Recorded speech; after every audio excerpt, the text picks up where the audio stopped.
Welcome to The Decision from Nashville EO, where you will hear the rest of the story after tough decisions were made by entrepreneurs who faced adversity and lived to tell about it.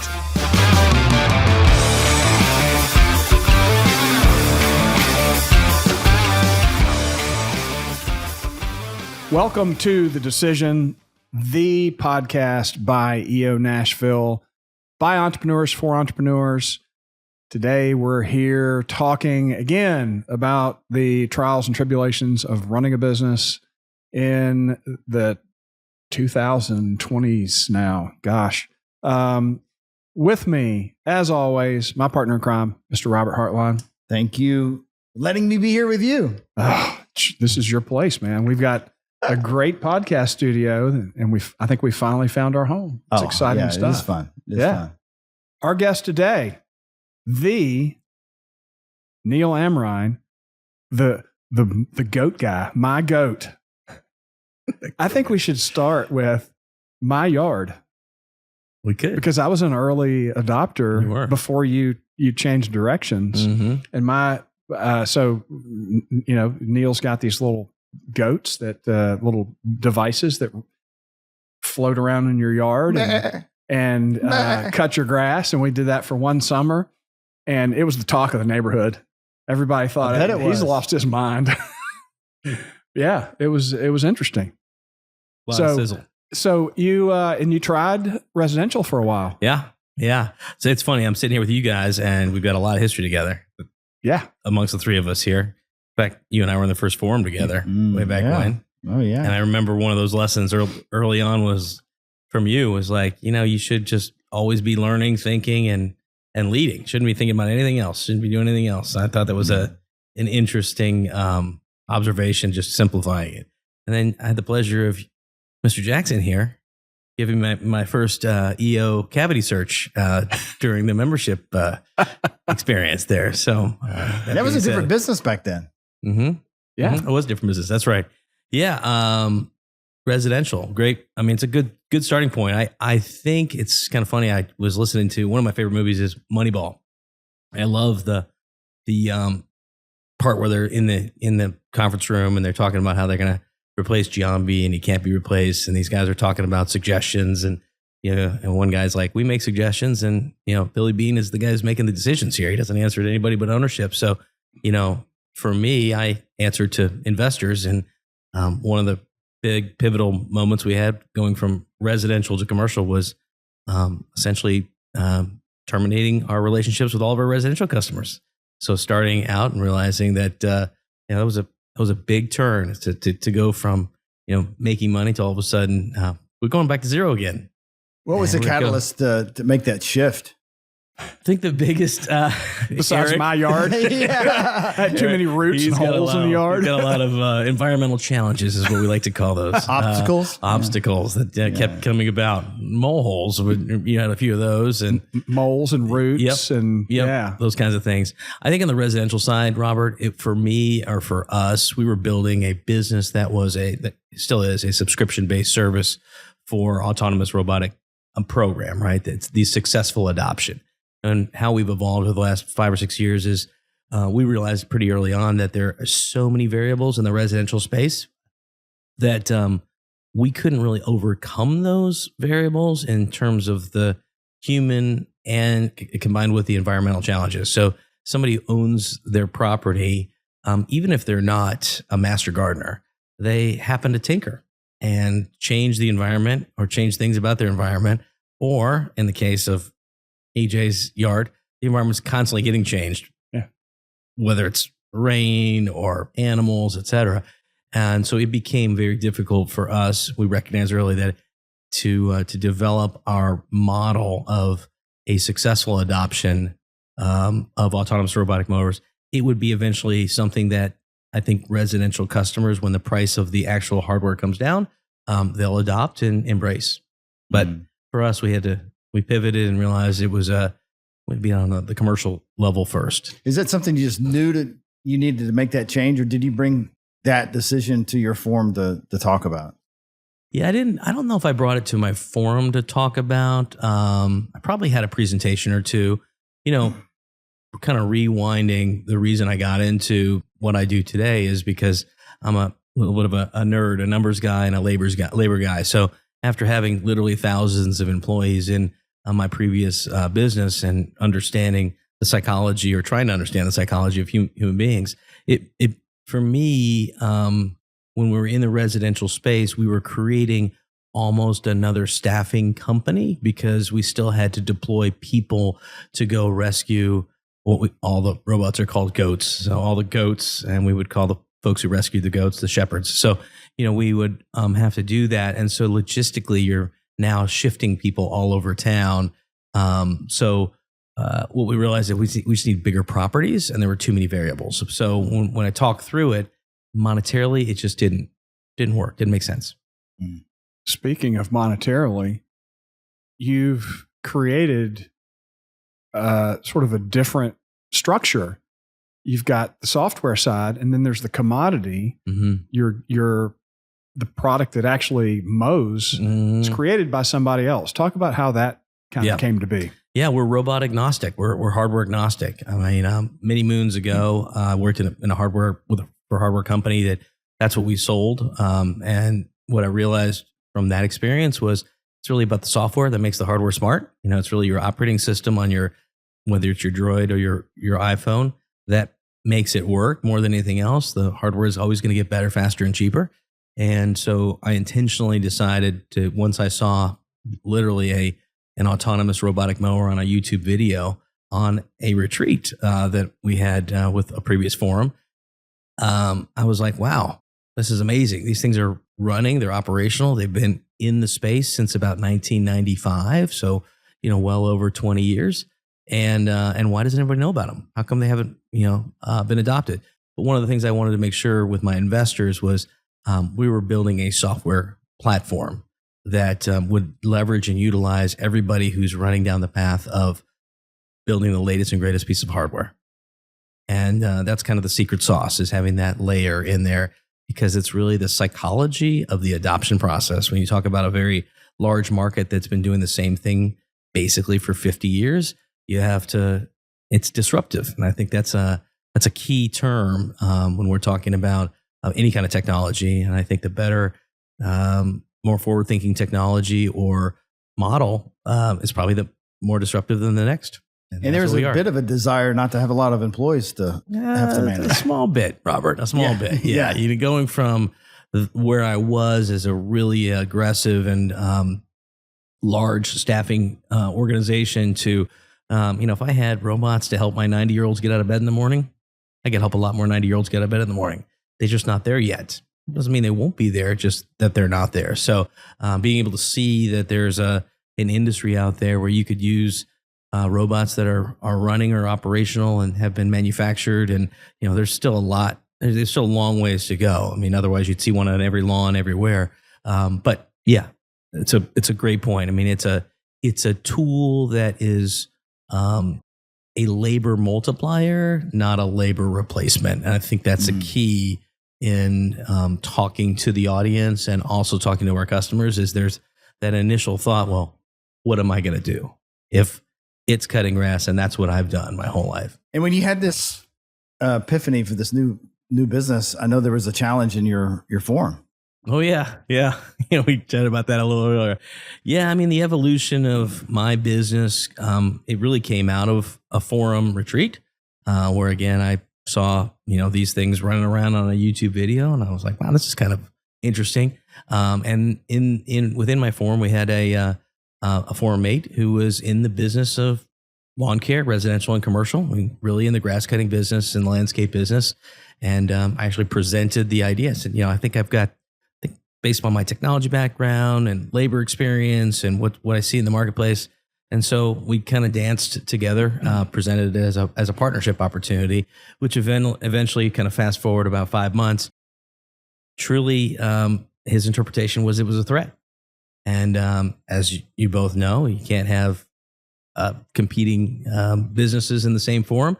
So we had a kind of an emergency meeting almost 6 years ago this Halloween. And it was decided unanimously that I would be voted off the island. So I was voted off the island in that particular forum. And what's happened since then was probably a really great experience overall. It wasn't great then. No, it was terrible. Yeah. That day it was terrible. Like, talk about that. Because that can happen.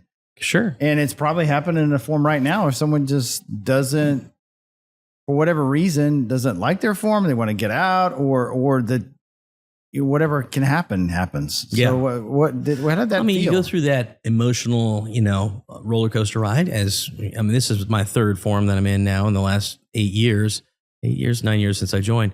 I think you go from a very close knit, a lot of folks leverage their forum experience as an advisory board, truly trusted partnerships. We always emphasize, as you both know, the 5%, 5% that's great and 5% that's not so great. This is your team. And so when you're in that situation where you've been heavily invested in that group and certainly had no interest in departing, and really the idea that I had was never to be threatening or intentionally competitive in any way, shape, or form. In fact, keeping it above board the entire time, and to the point where when I came up with the idea, I had presented a 25% equity position for myself with the guy with the idea, and 75% to my forum mate in this partnership. So, oh wow, that's wow. Yeah, so I wanted to go above and beyond in terms of like, hey, you have an established business, I have an idea and a technology platform that I feel like is going to be very powerful and allow both of us to be successful. And this is a place where we can make it run. Yeah. But ultimately gave you the energy to keep going. It did. I shared this with Robert, and I don't know if you know the story or not, but that day when I got voted off the island, I was like, what am I going to do? I love this forum. I love these guys here. I still am in touch with just about every one of them. Still later, after 5 or 6 years, I said to myself, well, let me pick up the phone and call a good friend of mine. And I don't know how many names I should name, but it was a good advisor, friend of mine. And I said, Jim, I'm no longer in the forum. What we talked about for the last month or two. And he said, Neil, other than the birth of your 3 children and your wedding day, this is the greatest day of your life. And I said, what are you talking about? I said, I've had this idea for the last 5 or 6 months. And, he said, because in less than 5 months with less than $50,000, you validated your idea. It's a good point. And most entrepreneurs, many will spend years and years and years with the great idea. I kind of call it the great debate or the great parallel between a wantrepreneur and an entrepreneur. There's plenty of people who want to be an entrepreneur, and they may have an idea, or they may never have an idea, or they may always want to have it. And then there's those who kind of, jump the shark, I guess, and figure out how to do it.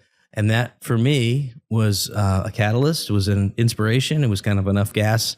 He said, as far as I'm concerned, I just go tell that story about what you're doing. And before I knew it, I'd raised a bunch of capital, more than I had even imagined just by telling the story. One of the lessons I learned early on in a book I read was, if you ask for money, you'll get advice. If you ask for advice, you'll get money. So it was really interesting. So quite an experience. I got to write that down. Yeah. Okay. That's good. And so you found yourself forumless. I did. Which is something that a lot of people fear. They do. So how did that go? Yeah. So I took a deep breath at that point, and I was like, wait a minute, this is kind of interesting. What should I do? You kind of take a step back and, go through the process of identifying forums that may, now kind of what you want in terms of constitution, when people are meeting, kind of what the expectations are. And at that time, I think probably, I guess we're maybe at 175 in the chapter or something like that. So there were, dozens probably of forums that were either being formed or being replaced. And when I joined Robert's forum way back when in 15 or 16, that was an existing forum. So this was the second time I had done that. And so I was kind of considering, well, is the third one a place to be where I just create a new forum? So, just interviewed with a couple of folks, a couple of forums. And as you guys may or may not have within your constitutions, some forums are like double thumbs up or double thumbs down. There's no maybe. There's nothing in between. And so I found the right spot about a month and a half or 2 months later. You know, it's interesting. When we were in form together, one of the formates told us in form that it's going to be his last meeting. And I originally did not want to be in a form where I was the biggest business because I had a lot of people problems. And I still have people problems. Interesting to note that. But So noted. But so maybe the problem's me. So, but when he left the forum, we all sat around the table and like we had to decide. Okay, are we going to go forward with our group, or are we going to break up? And then the question that we asked was, if we break up in a year from now, will we grow more than if we stay together? Because we were kind of in that stage of a forum where you're starting to hear the same problems over and over. And you're like, yeah, you're okay, Eric, you're not going to decide. You're going to talk about it, but you're not going to do anything. Yeah. And we all agreed to break up. It was like a beautiful breakup. It was perfect. And then you did grow because you ended up essentially, would you have seen my goat had you not broke up in that forum experience? Maybe you would have. It's I mean, so I don't know. hard to tell. It really is. I mean, you know, the retreats, I think, and we just came off of one of our retreats just last week. I mean, it's a great time for reflection and ideas. I don't know. It's really hard to say. I mean, I'm okay with change, and I think most entrepreneurs are. Sometimes I change too fast, and then I'm like, wait, I should have been more patient, but that's not necessarily in my nature. So yeah, it's that. Would that door have opened or would it have closed? I don't know. I think we probably all ask. I mean, you've been in a forum for a long time, right? Yeah, Since the beginning, right? I think it's now, we're starting our 17th year. Yeah. So I've never had that experience. And so when you started looking, what were you looking for? What were the things that would really make you feel like, all right, Neil's going to fit in this forum? Yeah, I think Robert touched on a little bit there. You know, my previous business, I had a lot of people problems. We were going through hundreds of folks a year from a staffing perspective. And we had, so I was really, at the time looking for an organization that had at least one or two people in there that had 50 plus employees and kind of understood, the labor, not only challenges, but regulations. I had just pivoted my business, my home care business, to almost complete 1099 contractors versus W2 employees. So that's a little bit different as well. So I was looking for some growth opportunities there. For me, I think in our forum, if I'm not mistaken, Robert, we had guys from late 60s down to like early 30s, and it was kind of somewhere in between. So I liked that kind of diversity, which was also helpful from where are you in life and what can you share with me? Halfway to 102 right now. So I have a tendency to hang out with guys that they're 10 or 15 years older than me. I'm like, tell me what's going on. Cause all of us Harline and I are probably about the same age. I mean, we're both trying to figure out, what's it like to have. It gets worse. Yeah, thanks. I'm 3 years ahead of you getting guys. better.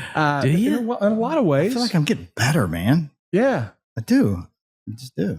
I do. I kind of feel the same way. I mean, maybe it's wisdom. Maybe it's just, tolerance for pain. Did you see I did a couple of pull-ups I saw earlier? that. It was impressive.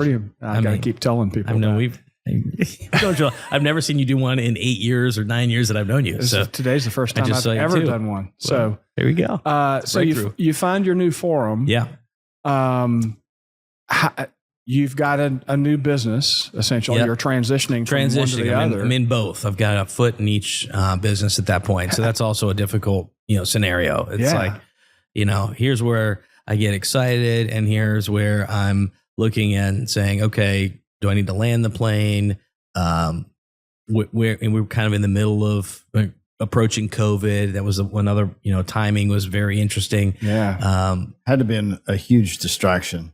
Huge distraction when you're taking human beings and you're getting them from their home to someone else's home to help them in their home, and you've got all the things that are going on with masking, et cetera. You really have to, there are a lot of parties that have different opinions about like, well, should this person be allowed in my home? Have they been vetted? I'm a freedom kind of guy. So if you decide to do what you want to do with your time and your body, that's your decision. So it was an interesting dynamic at that time on the labor side to go through. So running My Goat has been a strange experience because you can't follow anybody because you got nobody to follow in terms of running a business because this does not exist. Right. Like you're having to make something that does not exist, right? Correct. And so you also have to educate the market of the solution. And obviously there's an easy sale in terms of like a return on investment, but you're also like, no one's looking up you. Right. Yeah, no, that's a good question. I mean, it's a fair point. I mean, software as a service or subscriptions as a service, that's been around for a while. And I knew that that's the direction I wanted to be going in. But now there is, RAS, robot as a service or robot as a subscription or robot service provider. So you've got this whole new acronym, which of course technology doesn't need another acronym. But yeah, and my position was that we're not making it, to Eric's point, we're not making the product. We're not making the hardware. I mean, my feeling about the whole thing at the time was Roomba is probably the most well-known robot commercially, maybe residentially more than commercially, that we've ever seen. And why do they have less than 5% market penetration? Why doesn't everybody own one? It makes all the sense in the world.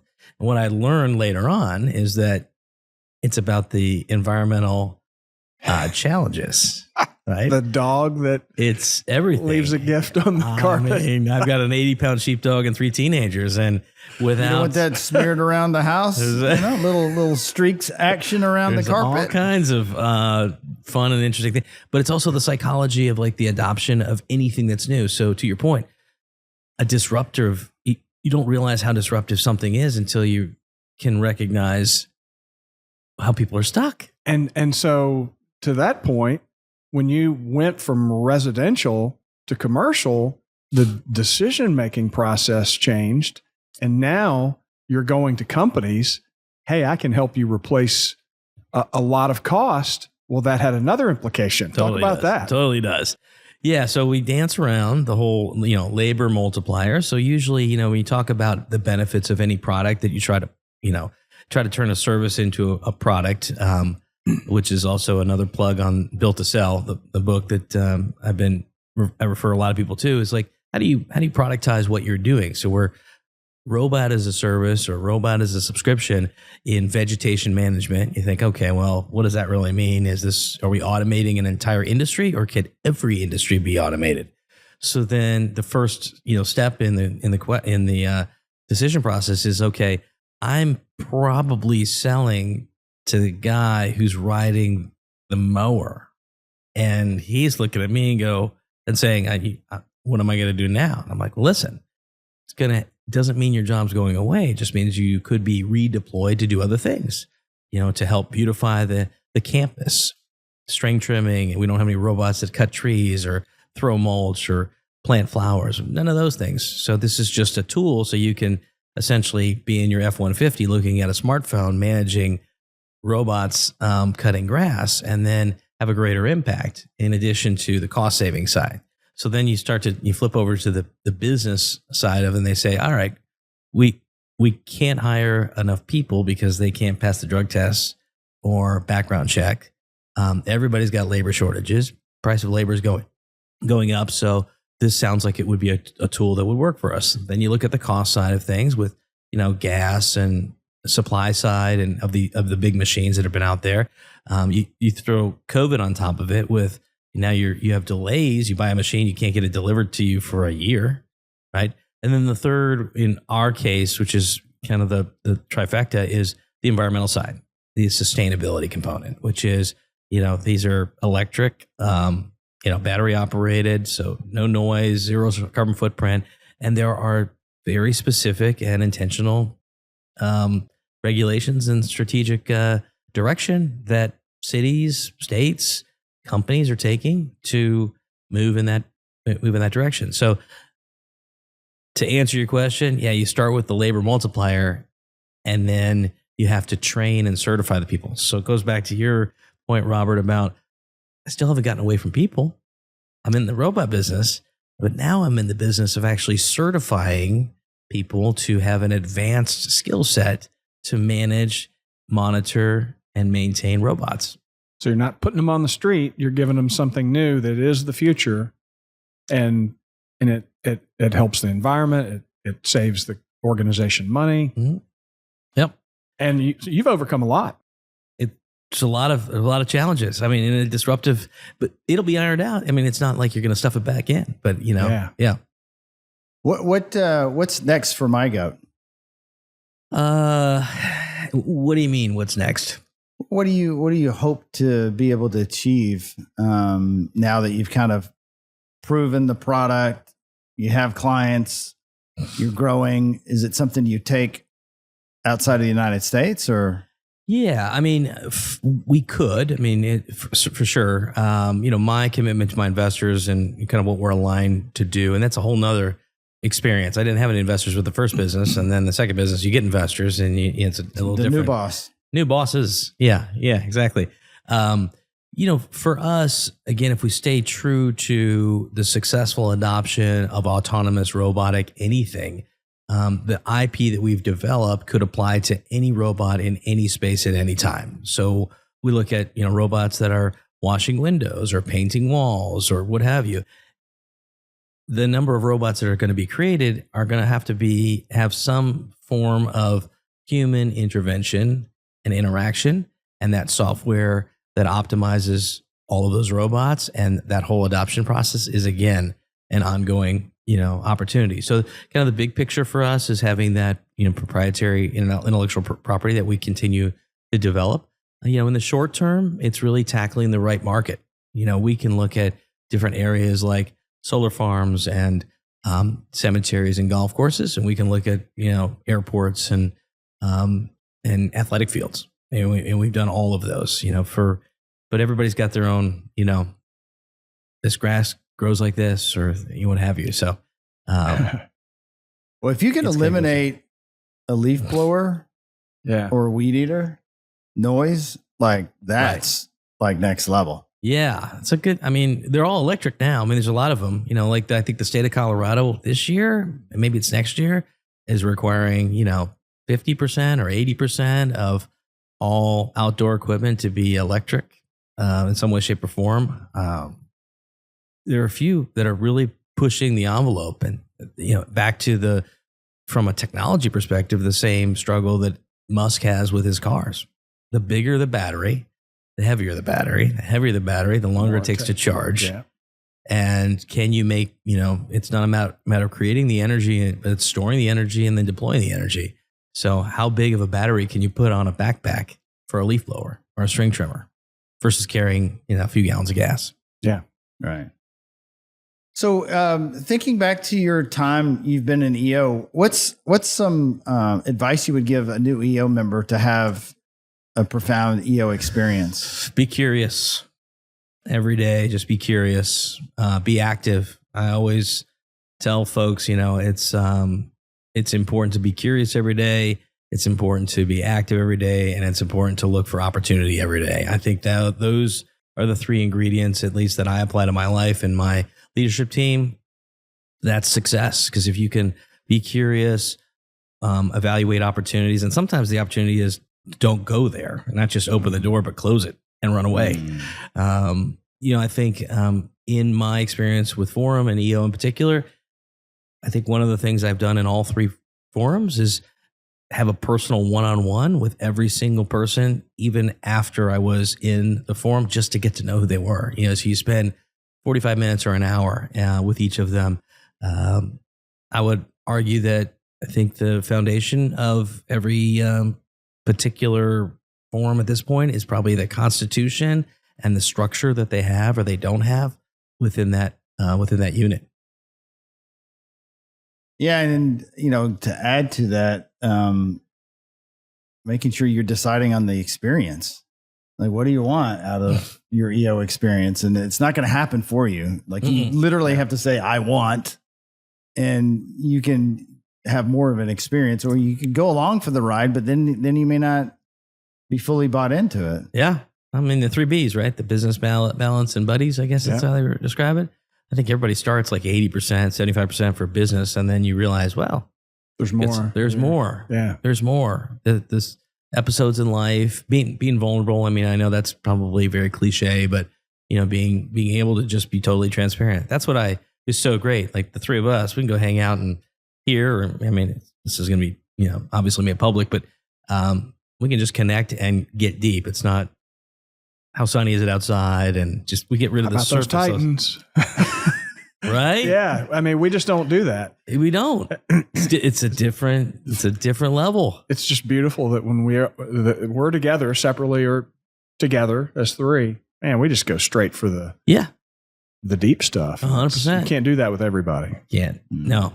I mean, I'd probably challenge you and ask you the same question. I mean, what do you recommend? You probably have been a navigator and other.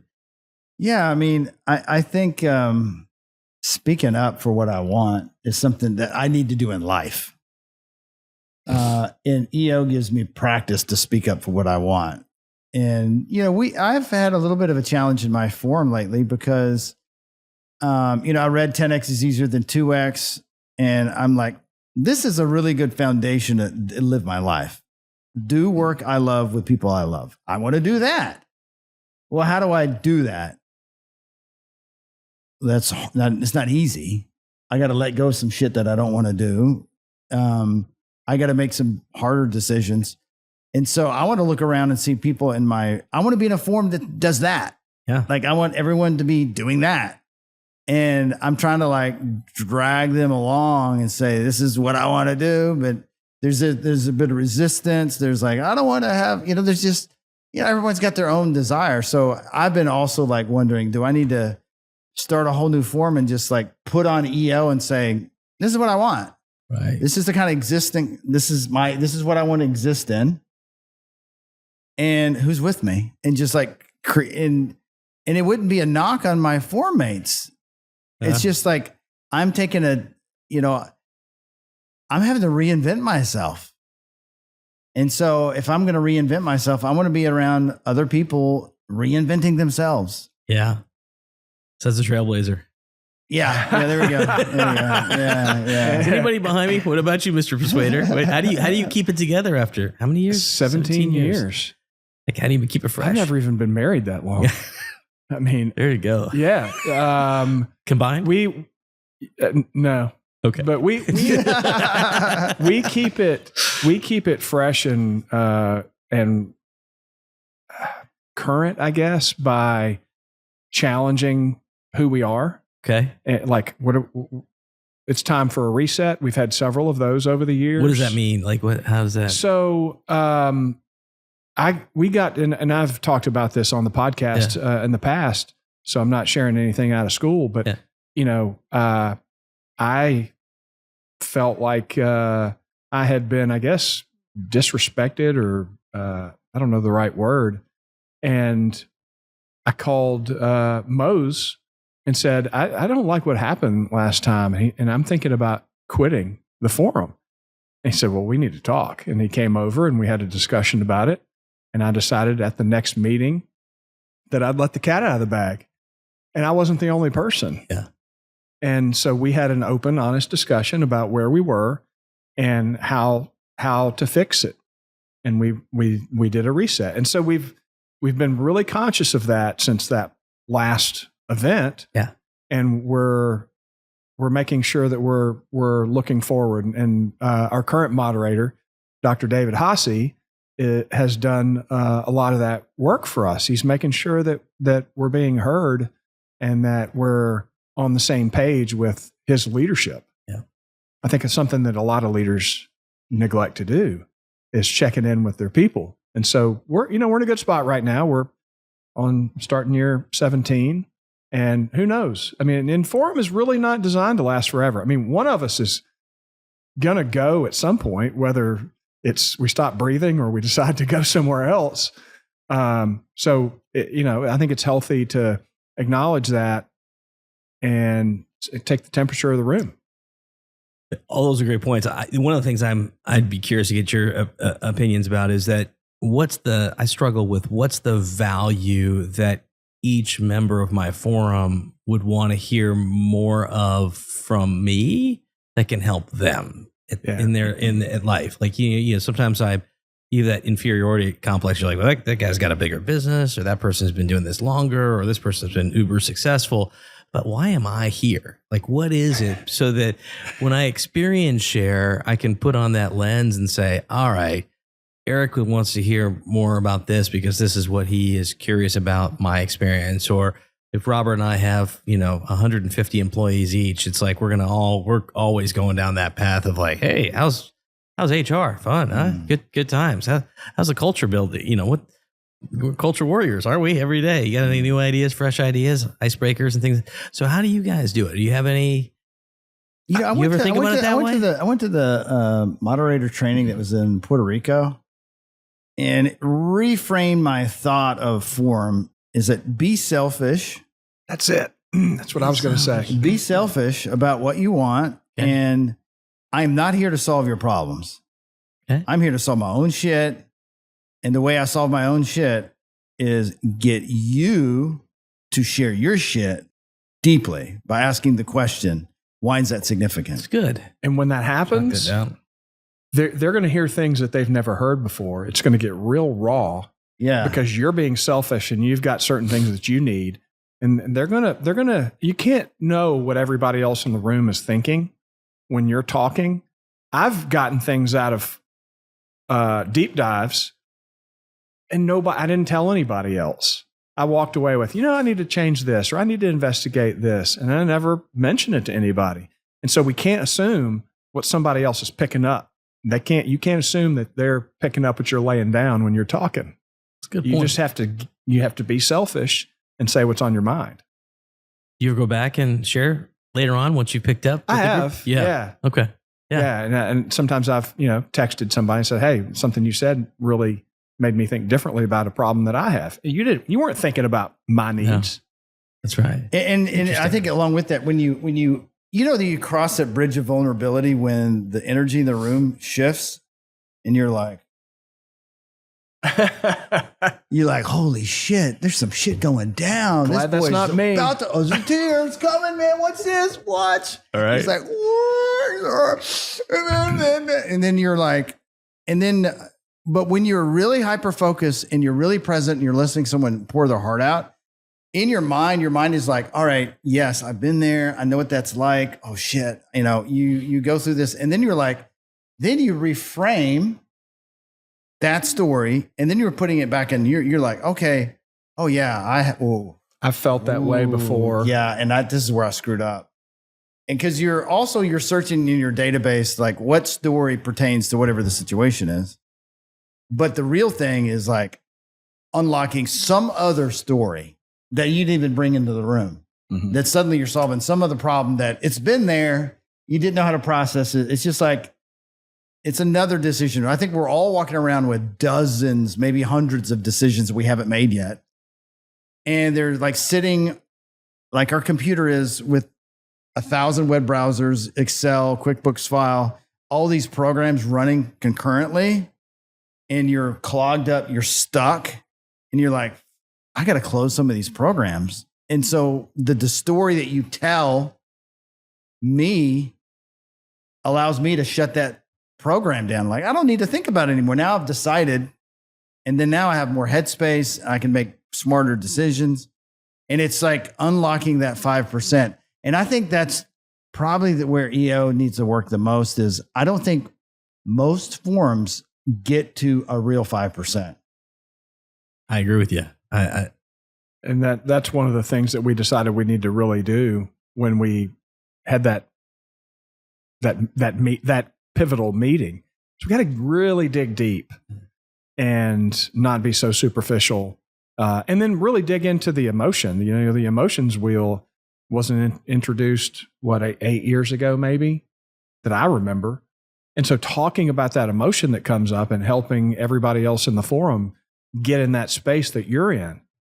Because it's hard to watch somebody, you know, burst into tears and start, you know, your immediate reaction is, oh gosh, I wish I was somewhere else. At least that's what I feel. Right. And then you begin to empathize with them and think about what they're experiencing. Yeah. And then you hear the story at a different level. I don't know how much time we have left. We're probably wrapping up here soon, but on the emotions wheel, it's interesting. As you guys know me well, I'm not, known to be a heavy emotional, guy.